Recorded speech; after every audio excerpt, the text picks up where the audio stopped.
Hello movie स्ट्राई family, welcome back. आज की mythology based movie आपका भी सर चकरा देगी। एंडिंग बहुत ही ज़बरदस्त है।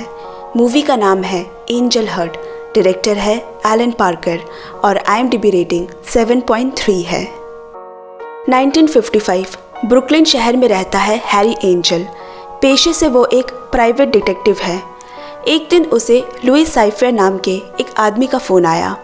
वो एक केस देना चाहता है जिसके सिलसिले में बात करने उसने हैरी को एक पुराने चर्च में बुलाया है।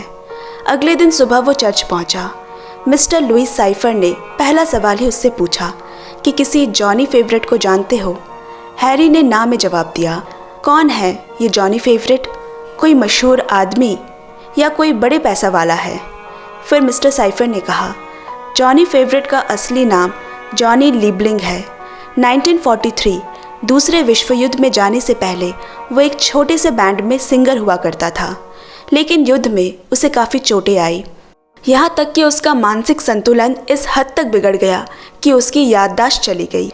उसे प्राइवेट मेंटल हॉस्पिटल में भर्ती किया गया। उसकी खबर मुझे मिलती रहती थी और फिर अचानक एक दिन खबर मिली कि उसे वहाँ से ले जाया जा चुका है। हैरी बोला, तो इसमें मैं तुम्हारी क्या मदद कर सकता हूँ? मिस्टर साइफर ने कहा, तुम्हें बस यही पता लगाना है कि जॉनी फेवरेट जिंदा है या नहीं, क्योंकि जॉनी से मेरा बहुत पुराना लेन देन है जो अभी तक बाकी है। हैरी ने केस के लिए हामी भर दी। जाते वक्त मिस्टर साइफर ने हैरी से हाथ मिलाते हुए कहा, पता नहीं क्यों तुम्हें कहीं देखा हुआ सा लगता है। हैरी हंसकर वहाँ से चला गया। अगले दिन से हैरी अपने नए केस की छानबीन में लग गया। सबसे पहले वो मेंटल इंस्टीट्यूट का सोशल वर्कर बनकर उसी प्राइवेट हॉस्पिटल गया जहां जॉनी को लाया गया था। वहां उसने कहा कि मैं वॉर मेंटल पेशेंट पे एक सर्वे रिपोर्ट बना रहा हूं और सुना है कि यहाँ भी कोई ऐसा केस आया है। खूबसूरत लड़कियां हैरी की कमज़ोरी है और हैरी की इश्कबाजी वाली हरकत भी लड़कियों का दिल चुराने में समय नहीं लेती। नर्स ने उसे जॉनी फेवरेट की फ़ाइल दिखाई। कुछ साल पहले उसे यहाँ से किसी और हॉस्पिटल में ट्रांसफ़र कर दिया था। नीचे डॉक्टर फ्लावर के सिग्नेचर भी है जो अब रिटायर्ड हो चुके हैं। उसने डॉक्टर फ्लावर का पता लगाया और चोरी से उसके घर में दाखिल हुआ। वहाँ उसे ड्रॉअर में एक बिना गोली की बंदूक, एक बाइबल की बुक और फ्रिज पे पड़ी अफीम की शीशियाँ दिखी। मतलब डॉक्टर फ्लावर को ड्रग्स की लत है। रात में घर घुसते ही डॉक्टर फ्लावर सामने चेयर पे बैठा हैरी को देखकर चौंक गया। हैरी उससे उसके पेशेंट जॉनी के बारे में पूछने लगा और जब डॉक्टर ने उसे इस तरह घर में घुसने के लिए पुलिस को बुलाने की धमकी दी, तब हैरी ने धमकाते हुए कहा, अगर उसने उसके सवालों के जवाब नहीं दिए तो वो खुद पुलिस को बुलाकर उसके अफीम के धंधे के बारे में बता देगा। डर से डॉक्टर ने बताना शुरू किया, जॉनी फेवरेट हाँ मेरा ही पेशेंट था। 12 साल पहले 2 लोग जॉनी से मिलने आए थे। आदमी का नाम एडवर्ड कैली था और उसकी कार में एक लेडी भी बैठी थी। उसने मुझे $2500 दिए मुंह बंद रखने के लिए और मैंने नकली ट्रांसफ़र पेपर बनाकर उसे उनके साथ भेज दिया और आज तक किसी को शक नहीं हुआ। फिर हैरी ने पूछा, वो दिखता कैसा है? युद्ध से वापस आने के बाद उसका चेहरा बिगड़ चुका था और पूरे चेहरे पे पट्टियाँ बंधी थी। इससे पहले कि हैरी एडवर्ड कैली के बारे में कुछ जान पाता, डॉक्टर ड्रग्स की तलब से बेहोश होने लगा। हैरी ने उसे कमरे में सुलाकर दरवाज़ा लॉक किया और बाहर चला गया ताकि बाद में उसके होश आने पे वो बाकी की पूछताछ कर सके। जब वो वापस आया तो देखा डॉक्टर फ्लावर खुदकुशी कर चुका था। फ़ौरन हैरी ने अपने रुमाल से घर की हर एक चीज़ से अपने फिंगरप्रिंट साफ़ किए। अगले दिन ही वो मिस्टर लुइस साइफर से मिला और अब तक की घटी पूरी बात बताई। अब वो इस केस से विड्रॉ करना चाहता है क्योंकि डॉक्टर फ्लावर की मौत हो चुकी है और आज नहीं तो कल पुलिस उसके भी पीछे आ सकती है। मिस्टर साइफर ने पूछा, कहीं तुमने डॉक्टर फ्लावर को तो नहीं मारा? हैरी बोला, मैं क्यों मारूंगा उसे? मैं तो आज से पहले उससे मिला तक नहीं हूँ। मिस्टर साइफर अपने बड़े बड़े नाखूनों से अंडे को छीलते हुए बोला, क्या तुम जानते हो कई जगह अंडे की तुलना आत्मा से की जाती है और कहते ही अंडे को खा लेता है। देखो, काम तो मुझे करवाना ही है। अगर फीस बढ़ाने से बात बन जाती है तो कहो, मैं कल ही तुम्हारे अकाउंट में $5000 ट्रांसफ़र कर देता हूँ, वरना किसी और को रख लूँगा। पैसे सुनकर हैरी ने मन बदल लिया। अगले दिन उसे एक खबरी से मिलने जाना है, लेकिन रास्ते में उस पर 2 आदमियों ने हमला कर दिया। जैसे तैसे जान बचाकर वो भागा। बहुत देर से वेट कर रही उसकी पुरानी दोस्त और वही खबरी भी है, उससे मिला। वो टाइम्स न्यूज़पेपर के लिए काम करती है। हैरी के साथ उसके जिस्मानी ताल्लुक़ भी है। उसने जॉनी फेवरेट के बारे में उसे पूरी जानकारी दी। जॉनी बहुत पहले स्पाइडर ऑर्केस्ट्रा नाम के बैंड में काम करता था। उनका बैंड लीडर यही शहर के 138 स्ट्रीट में ही ओल्ड एज होम में रहता है। एक तस्वीर में उसे फेमस गिटारिस्ट टूट स्वीट के साथ भी काम करते देखा गया है। जॉनी की एक मंगेतर भी थी, जिसका नाम मार्गरेट क्रूसमार्क था, जो कि शहर के जाने माने अमीर आदमी की इकलौती बेटी थी। दोनों हाई स्कूल स्वीटहार्ट थे, मगर जब जॉनी ने उसे धोखा दिया, वो अपने डैड के पास यहाँ लुजियाना में चली आई। सुना है मार्गरेट ने अपना नाम बदलकर मैडम जोरा रख लिया है। वो एक जानी मानी तांत्रिक भी है, जो लोगों का भविष्य बताती है। उस रात हैरी ने सपना देखा कि वो किसी बिल्डिंग के लिफ्ट में है और लिफ्ट नीचे जाती जा रही है। हड़बड़ाकर उसने अपनी आंखें खोली। हैरी सुबह उनके बैंड लीडर से मिलने ओल्ड एज होम गया। वहाँ उसे एक और खबर का पता चला कि जॉनी की कोई माशूका भी रह चुकी है, नाम इवेंजलिना प्राउडफुट, जो न्यू ऑर्लिन्स में रहती है और वो भी जादू टोना करती है। वहाँ से निकलकर उसने मार्गरेट क्रूसमार्क से एक अपॉइंटमेंट रखी। वहाँ उसे बड़ी ही विचित्र जादू टोना की चीज़ें दिखी और एक छुरा भी। पहले तो हैरी ने इधर उधर की बातें की और फिर जब उसने जॉनी के बारे में पूछना शुरू किया तो उसने उसे निकल जाने को कहा। मार्गरेट क्रूसमार्क से उसे कुछ भी मालूम नहीं हुआ तो वो न्यू ऑर्लिन्स पहुंचा, जहां जॉनी की माशूका इवेंजलिना प्राउडफुट रहती है। लेकिन लोगों से पता चला कि इवेंजलिना जॉनी का इंतज़ार करते करते कब का मर चुकी है। उसकी कब्र किसी चर्च के पास है। हैरी वहां गया तो उसने देखा एक कम उम्र की लड़की कब्र के पास आई है। हैरी ने उसका पीछा किया। उसने अपना नाम इपिफनी प्राउडफुट बताया। वो इवेंजलिना की बेटी है। उसने उससे पूछा, क्या तुम्हारी माँ ने कभी जॉनी फेवरेट का जिक्र किया था? इपिफनी ने नाम में सर हिलाया। उसने उसे अपने होटल का एड्रेस दिया और कहा कुछ भी पता चले तो वो उसे वहाँ मिलेगा। इपिफनी बहुत ही खूबसूरत है और ये बात हैरी से नज़रअंदाज नहीं की जा सकी। उसी रात वो वही पुराने बैंड गिटारिस्ट टूट स्वीट से मिलने एक पब गया, लेकिन उसने कुछ भी बताने से इनकार कर दिया। हैरी को ऐसा लग रहा है वो किसी से डरा हुआ है। शायद जिन 2 लोगों ने हैरी को पहले भी पकड़ने की कोशिश की थी, वही टूट स्वीट के भी पीछे पड़े हो। उसके मना करने के बाद भी हैरी उसे पूछताछ करने लगा, तो फिर उसे पब के बाहर फिकवा दिया गया। आधी रात जब टूट स्वीट पब से निकला, हैरी ने उसकी गाड़ी का पीछा किया और देखा कि वो उसी चर्च के सामने हो रहे कुछ अजीब से जादू टोने में शामिल है, जिसमें इपिफनी भी है। इपिफनी शायद यहाँ की मुख्य पुजारन है, जैसा कि उसकी माँ हुआ करती थी। उसके बाद टूट स्वीट का पीछा करता हुआ वो उसके कमरे तक पहुँचा, जहाँ उनमें हाथापाई शुरू हो गई। हैरी ने उसे अपने होटल का एड्रेस दिया और कहा, कुछ भी पता है तो बता दे। जो भी इंसान तुम्हें अपना मुंह खोलने से रोक रहा है, शायद मैं तुम्हारी कोई मदद कर सकूं। सपने में हमेशा हैरी काला कपड़े पहने बुरखे में एक आदमी को देखता है, मगर वो कभी उसका चेहरा नहीं देख पाता।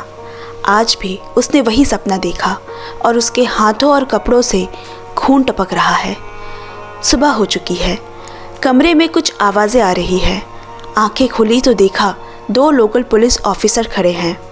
उन्होंने बताया कि कल रात बहुत ही घिनौने तरीके से टूट स्वीट का कत्ल हुआ है और उसके पास से तुम्हारे होटल का पता मिला है। क्या तुम बताओगे ये उसके पास क्या कर रहा है? हैरी ने सब सच बता दिया। उसका एक क्लाइंट है जो 12 साल पहले लापता हुए जॉनी फेवरेट को ढूंढ रहा है और उसी के सिलसिले में कल वो टूट स्वीट से मिलने गया था। हैरी को अब ये तो समझ में आ रहा है कि उसके अलावा कोई और भी है जो जॉनी के पीछे पड़ा है और वो नहीं चाहता जॉनी लोगों के सामने आए। हैरी को अब डर लग रहा है। उसने अपॉइंटमेंट के सबूत मिटाने फॉर्चून टेलर मार्गरेट क्रूसमार्क के वहाँ गया, लेकिन उसका भी खून हो चुका है। बहुत ही दर्दनाक तरीके से उसे मारा गया है। उसका दिल शरीर से बाहर निकला पड़ा है। किसी तरह हैरी ने डायरी से अपने लिखे नाम का पेज फाड़ा। बार में बैठे काफ़ी देर वो सोचने लगा, ये सब उसके साथ क्या हो रहा है। उसके सपने भी और बुरे होते जा रहे हैं। ऐसा लग रहा है हकीकत कहीं ना कहीं उससे भी जुड़ी है, वरना इतने प्राइवेट डिटेक्टिव होने के बावजूद मिस्टर साइफर उसके पास क्यों आया। वहाँ से निकलते ही वही दो गुंडे दोबारा उसके पीछे पड़ गए और उसे धमकी दी। मार्गरेट के पिता मिस्टर क्रूसमार्क नहीं चाहते कि तुम जॉनी को ढूंढो, बेहतर होगा अपनी छानबीन यही रोक दो। हैरी एक बार फिर इपिफनी के पास आया। उसे भी तुत्स्विट के खून का पता है और उसे लगता है हैरी ने उसे मारा है, क्योंकि वही उसके बारे में पूछ रहा था। हैरी उसे भी आगाह करने आया है कि लोग मर रहे हैं और अपना ध्यान रखे। फिर इपिफनी ने पूछा, तुम जॉनी को क्यों ढूंढ रहे हो? वो मेरे पिता थे, लेकिन दूसरे विश्व युद्ध के बाद वो कभी लौटे ही नहीं। कई सालों से इंतज़ार में मेरी माँ एक दिन चल बसी। हैरी को ये सुनने की बिल्कुल उम्मीद नहीं थी। होटल पहुंचकर उसे मिस्टर लुइस साइफर का मैसेज मिला कि वो न्यू ऑर्लिन्स आया हुआ है। अगले दिन उससे मिलने हैरी चर्च गया। मिस्टर साइफर ने केस के बारे में पूछा।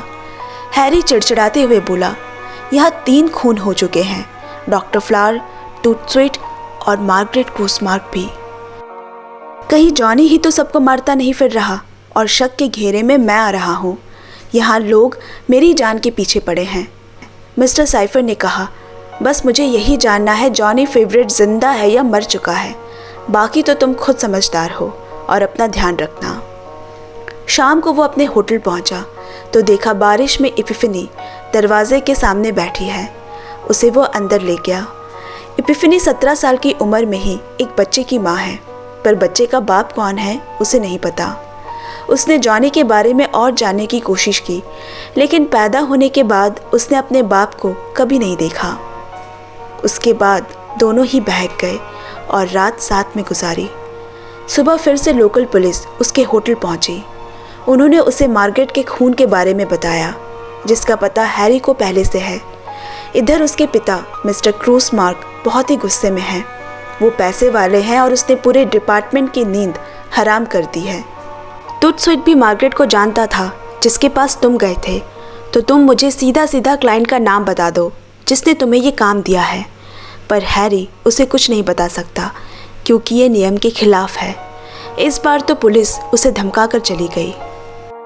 जब वो वापस अंदर गया, बाथ टब में बैठी इपिफनी किसी गाने की धुन गुनगुना रही है, जो हैरी को बहुत जाना पहचाना लगा। पूछने पे इपिफनी ने कहा, ये धुन मेरी माँ गाया करती थी, जो जॉनी को बहुत पसंद था। अब हैरी मिस्टर क्रूसमार्क से मिलने गया।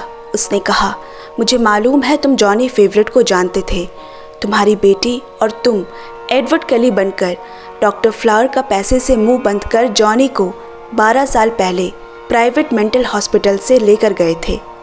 मिस्टर क्रूसमार्क ये सब सुन उसे कमरे में ले गया। हैरी के धमकाने पे सारी बात बतानी शुरू की। मेरी तरह जॉनी भी अंधेरे के देवता का पुजारी था। मैंने ही उसे अपनी बेटी मार्गरेट से मिलाया। उसने अपने सिंगिंग करियर को ऊंचाई पे पहुंचाने के लिए अपनी आत्मा का सौदा किया अंधेरे के देवता लूसीफर से। फिर क्या, उसे कामयाबी, शोहरत, नाम सब हासिल हुआ।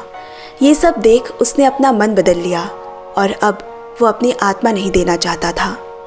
12 साल पहले जब वो युद्ध में ज़ख्मी होकर हॉस्पिटल में भर्ती था, मेरी बेटी के कहने पे मैंने उसे बाहर निकाला, जिसके पूरे चेहरे पे पट्टी बंधी थी।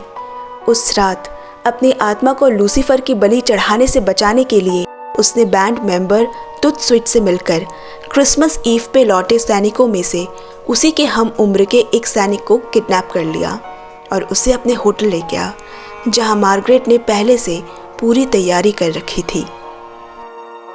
तंत्र मंत्र की एक पुरानी किताब के मुताबिक उसने उसका छाती चीरकर उसका धड़कता दिल खाया, जिससे लूसीफर जॉनी के बदले उस लड़के की आत्मा को ले जाए, मगर हुआ कुछ और ही। उस दिन के बाद से जॉनी की याददाश्त चली गई और उसमें उस सैनिक की यादें समा गई। तब से जॉनी किसी को नहीं दिखा। ये सब कुछ सुन हैरी को अजीब सा लगने लगा। फिर उसने उस सैनिक का नाम पूछा। मिस्टर क्रूसमार्क ने कहा, मुझे नहीं पता, लेकिन मेरी बेटी ने एक शीशे में उस लड़के का नाम बंद कर रखा था। उसने पलट कर देखा तो मिस्टर क्रूसमार्क भी सामने मरा पड़ा है। उसे भी समझ नहीं आ रहा कि कौन लोगों को मार रहा है। उसके बाद हैरी भागते हुए मार्गरेट के घर आया और शीशी ढूंढने लगा। शीशी मिलते ही उसने उसे तोड़ा और जो नाम उसे लिखा हुआ दिखा उसकी चीखें निकल आई। उसमें एंजल हेरोल्ड लिखा है, यानी उसी का नाम, हैरी एंजल। पर ऐसा कैसे हो सकता है? उसे अजीबोगरीब चीज़ें याद आने लगी। वो चिल्लाने लगा, कौन हूँ मैं, कौन? बाहर मिस्टर लुईस साइफर वही बैठा मुस्कुरा रहा है। हैरी ने कहा, कितनी अजीब बात है, तुम्हारा नाम लुईस साइफर, जो मुझे भी अजीब लगा था। लुईस साइफर मतलब लूसीफर। तुम मुझे डरा रहे हो, जॉनी के केस में मुझे फंसाना चाहते हो, जबकि तुम सबको मारते फिर रहे हो। तुम्हारा खेल मैं समझ चुका हूँ, मुझे पता चल गया है कि मैं कौन हूँ। फिर लूसीफर ने उसे जॉनी फेवरेट कहकर पुकारा और कहा, मैंने नहीं, तुमने सबको मारा है। तुम हैरी के अंदर किसी कोने में मुझसे छुप रहे हो जॉनी। जिसको जॉनी के बारे में पता था, जैसे डॉक्टर फ्लावर, टूथस्विट, मार्गरेट, मिस्टर क्रूसमार्क, सबको तुमने मारा है जॉनी, तुमने, ताकि तुम्हारी घिनौनी असलियत किसी के सामने ना आ जाए। लेकिन तुम्हारी आत्मा पे तो सिर्फ मेरा हक है, जैसा कि तुमने सौदा किया था। 12 साल से तुम गुमनामी में भटक रहे थे, किसी और की ज़िंदगी को जी रहे थे, लेकिन अब तुम्हें सब याद आ चुका है और अब मैं तुम्हें लेने आया हूँ। हैरी को याद आने लगा कि किस बेदर्दी से उसने एक एक कर सबको मारा है। सपने में काला बुर्खा पहना आदमी वो खुद है। तभी उसे इपिफनी का ख्याल आया। भागकर जब वो होटल रूम पहुंचा, इपिफनी का भी खून हो चुका है, जो उसी ने किया है। वहाँ खड़े पुलिस ने कहा, कौन लगती है ये तुम्हारी? हैरी उर्फ जॉनी ने रोते हुए कहा, मेरी बेटी। अंदर से इपिफनी के बेटे को लाया गया, जो उसका पोता हुआ, जिसकी आंखें लूसीफर की तरह जल रही है। अंत में देखे हुए सपने की तरह उसी लिफ्ट से वो नीचे अंधेरे गहराई में गिरता जा रहा है। ये सफ़र उसे नर्क लेकर जा रही है। दोस्तों, आज की एक्सप्लेनेशन आपको कैसी लगी कमेंट में ज़रूर शेयर करें और चैनल को भी पक्का सब्सक्राइब कर ले। आपसे जल्द मिलते हैं अगले वीडियो में। Bye bye, love you and take care friends.